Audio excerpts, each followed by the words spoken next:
it was really easy, relatively speaking, to deliver applications when you were just delivering them one way, right? Oh You're yeah. taking it from SMS is managing the delivery of this application to your Windows device. End of story.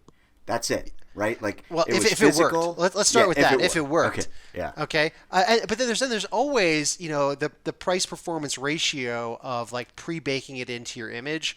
Like on the one hand, like oh Office, it's amazing. You just bake it in. It's 400 gigabytes.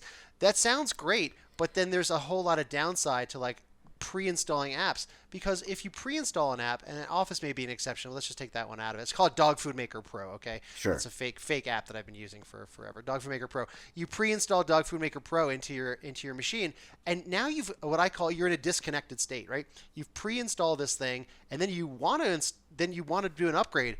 Gosh, how are you going to do it? You didn't do it in a managed state, so you have really no way to get out of it. What are you going to do? You're going to write a script? You're going to walk over to each machine. You're gonna go to a USB stick. It's terrible. So there is a big downside. You pay an upside. There's a free money cost of being able to pre-install it on the machine. But then the toll later is the worst toll of trying to like keep it upgraded and up to date all the time.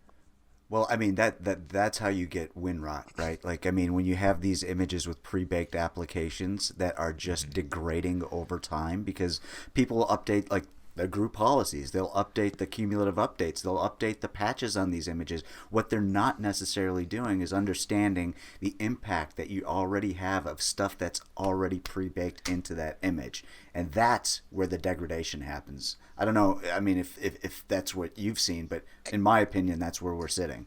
There's a lot. Applications are there's so many types of applications now between like those I can't remember what the heck they're called. The one that like Teams is made out of I can't one type of app. I can't remember what it's called. Whatever. Oh, is it Electron? Yeah, thank you. I was thinking Spark. I couldn't come up with it. Good job, Sage. You get the gold star, man. You nailed it. I love yeah, it, so Sage. Sage is so there's Electron apps, there's Win32 apps, there's UWP apps, there's apps that are being slung from over there that aren't really apps. There's like all sorts of things, and then there's also this idea of being self-updating apps. So man alive, if only there was one amazing quick way to just like install. That would be incredible, but there's not, and there's also new style stuff that's coming out the door too, right? So I'm sure you've heard of this, of the idea of like Winget and Chocolatey and all these things. Well, why don't we take a step back and kind of define what that is for everybody? So Microsoft wants to have a kind of this challenge of applications coming from all angles, meteors just falling from the sky at different angles. Instead, wouldn't it be great to like sort of have maybe a kind of a more unified way? And that's a pretty lofty goal, but look, they got to land the ship somewhere, and they've landed on this idea called Winget, and Winget is going to be maybe a scriptable method or maybe an API method where you can dictate applications that are either part of the Windows Store or part of a repository. So a repository can be a public and also a private repository. Oh, what does this mean? Okay, so the idea is that, well, in the store apps, we know what those are. You want to deliver Netflix and you want to deliver Pandora. I don't know why you'd want to. You could do that. You want to deliver 7-zip that's maybe prepackaged by somebody who does that through this Microsoft repository, or hey, you've got your own Dog Food Maker Pro, and that's never going to be out on the public internet somewhere. It's your own customized app, and you can point it toward your repository. Okay, so now we're sort of getting into some kind of reasonable way of getting it delivered, and I think they're on the right track. There's also this pre-competitor, which is this thing called Chocolatey. It's very, very popular. Lots of people use it. It's a community-based open source thing that has thousands of packages already.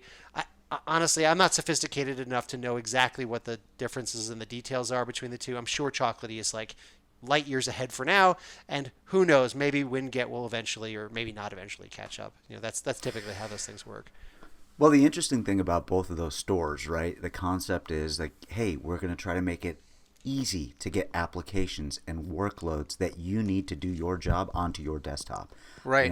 Like that. I mean, it's the first kind of self-service. I remember the first time Citrix came out with Storefront. You remember that, Jeremy? Yeah, sure. It's like, like you see it and you're like, I don't know how my application is being delivered to me. Is it on a server and it's a screen scrape of server-based compute with XenApp running in the back end? Or is it a Zen desktop that I have a locally installed VM with an application installed on it? Like, we're starting to see that complexity happen, especially with like Windows 365 and AVD coming along. So like these stores are extremely helpful for a lot of these commercial off-the-shelf applications or COTS applications.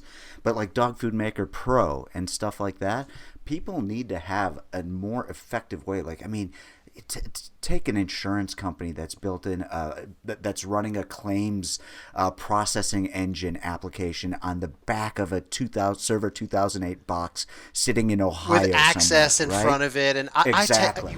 Rimo3 offers automated pre-deployment testing of Windows applications, OS updates, and security patches. Use unattended automation to test and assess application readiness for Windows 10, Windows 11, Windows 365, Azure Virtual Desktop, as well as identifying MSIX and multi-session suitability. Your apps, your workspace, our priority.